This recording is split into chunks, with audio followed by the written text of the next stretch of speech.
Welcome to the Leadership We Need Now, a space where we talk about kind, caring, and compassionate leadership. I'm Stacey Dye, and I've been a nonprofit director for over 20 years. I'm also an executive coach and a strategist. And today I want to talk about uninvited leadership. And I don't know that I have a better name for that, but that's what I'm going to call it now. And that means, to me, there are two types of leadership, and that is the typical leadership that we're seeing now, which is elected officials, people in power, people with money, people with resources, people with titles, sitting in rooms and making decisions for the rest of us.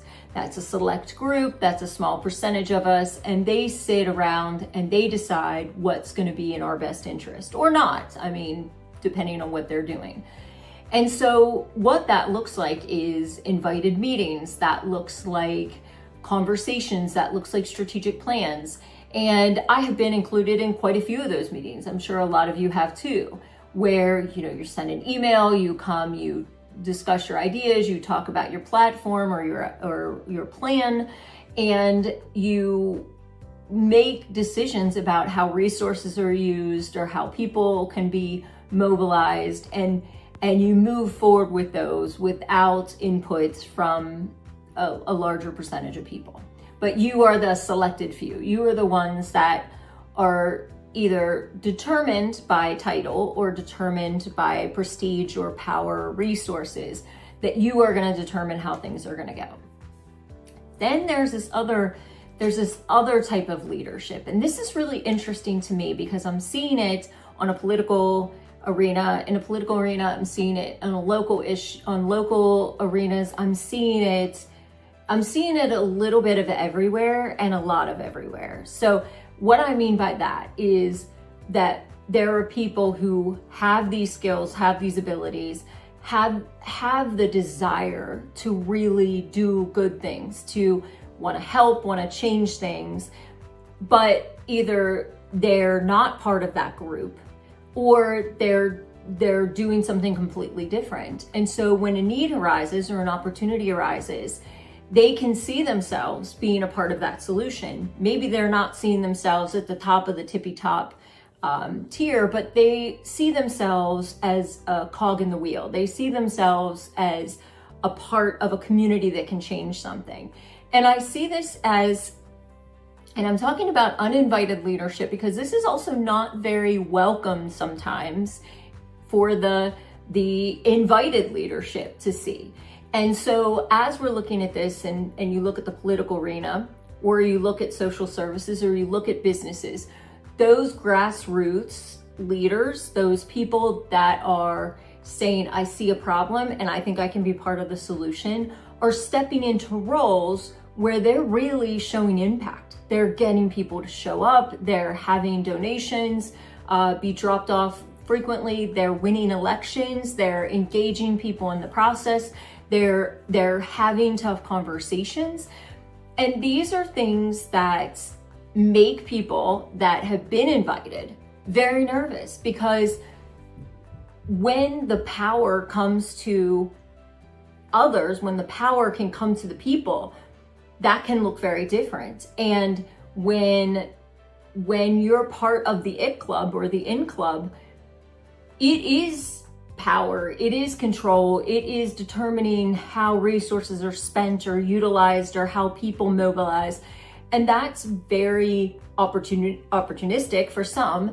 And also it is just something where you believe what you think is the right way to do it without having to listen to the perspective of others. But it's very interesting to me as I listen and as I watch, because I'm watching things mirror, right? Like I'm watching the way politics is looking, and I'm watching the way communities are responding to things.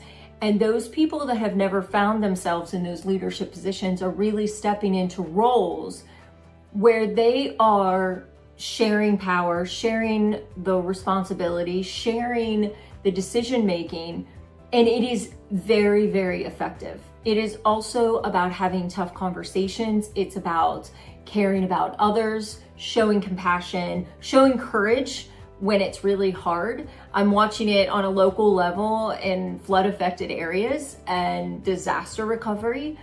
people that are showing up and doing really good work for their neighbors aren't always parts of organizations, aren't always parts of businesses, aren't always parts of typical leadership.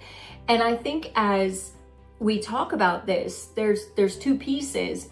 I think we do have to talk about the logistical pieces of how do you navigate that? How do you navigate this balance of, rogue leadership with needed resources, or connection to resources, or connection to opportunities? How do you balance that? Because I do think there's an and plus kind of answer to this, that it can be both.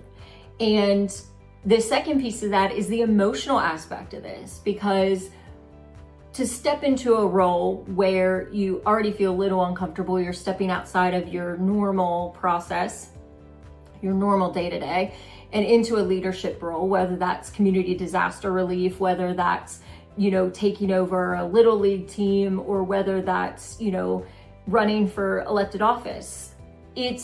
When it's outside of your norm, that is already going to feel uncomfortable. That's already going to be a stretch. So there's emotional pieces connected to that we do need to talk about.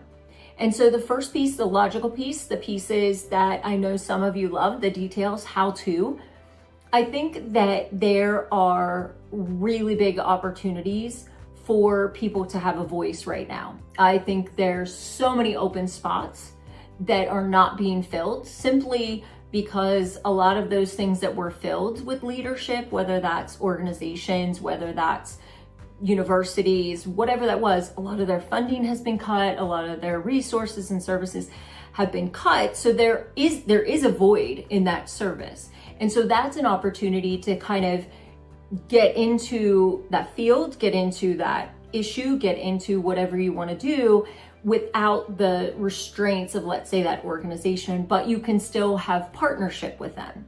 So I think as you're going into things, if somebody is, an organization that does flood recovery, let's say, perfect example is it's what's happening in my community, flood recovery, there are people that are paid to do that. There are resources available. There are people that are in bureaucratic positions that can help you with helping others.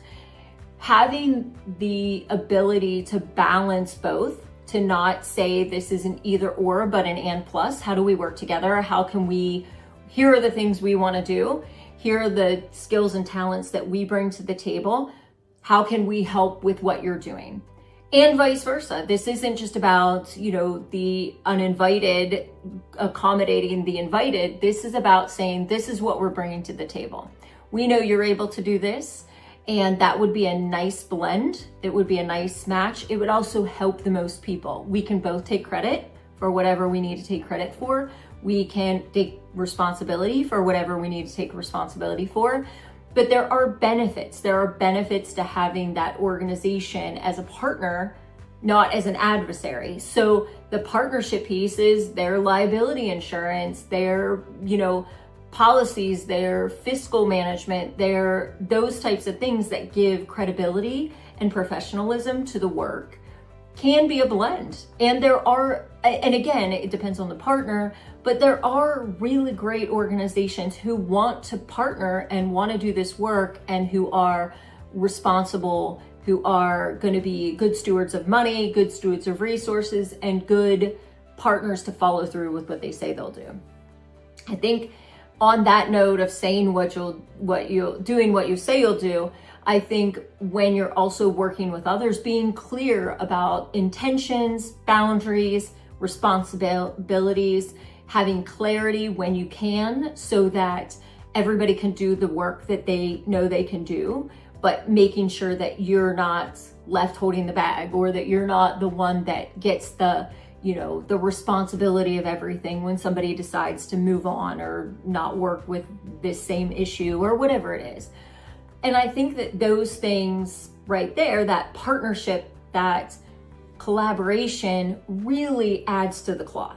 It really gives you the volume, gives you the length, gives you the time to kind of build that. That is not an easy thing, and that is not something everyone can do on both sides. That means that there are some organizations who are not good partners. There are some businesses that are not good partners. There are some people that are volunteers that are not good partners. And so just kind of trying to understand that on the front end and being very transparent as you move through it, I think will give you so much long-term success. I also think on the third piece to that, when it comes to this piece with like volunteer leadership and emerging leadership, is that the passion and the desire and the skills are all so important, but you need to both the organization piece and the invited and the uninvited need to come into it with a learning environment. So understanding, you don't have to agree, but you do need to understand what's happening. You do need to understand the rules or the regulations or why the money is this way or why this business donated this way or why this politician is doing this or what the organization stands for, so that you know that this is a relationship that you both can feel committed to. I think that technical stuff is really hard because it then parlays into my emotional part of leadership, the piece that's really the meat of the work of why this stuff is hard. Anytime you're doing anything to cause change, whether that's a political campaign, whether that's a community organizing event, whether that's a flood or disaster relief, there is so much time invested in that. It is like running a marathon. And so for a human to have the capacity to be in fight or flight mode for a long period of time is really difficult.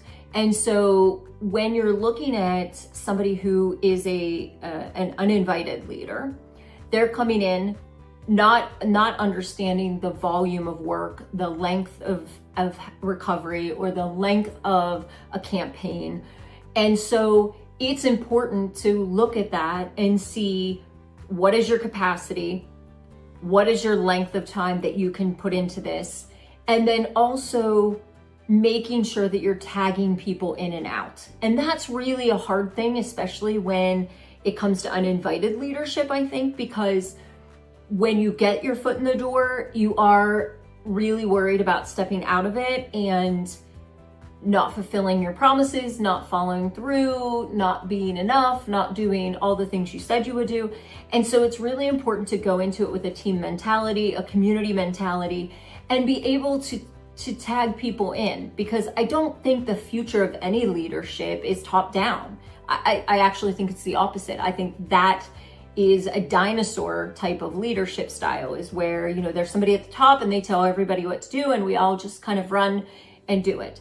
I think that it's about sharing the responsibilities, sharing our piece of the puzzle. We each contribute and we can tag in and out as we have the capacity to do so. So if somebody can maybe help for a week, or maybe help for a day, or maybe help for an hour, all of that contributes to the cloth that you're trying to build.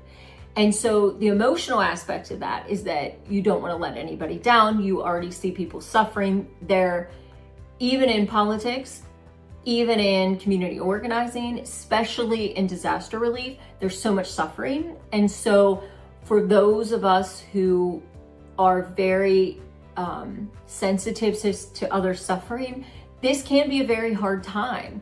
And sticking with and listening to and hearing people's stories and opening up your heart to help them is a very fragile, hard thing.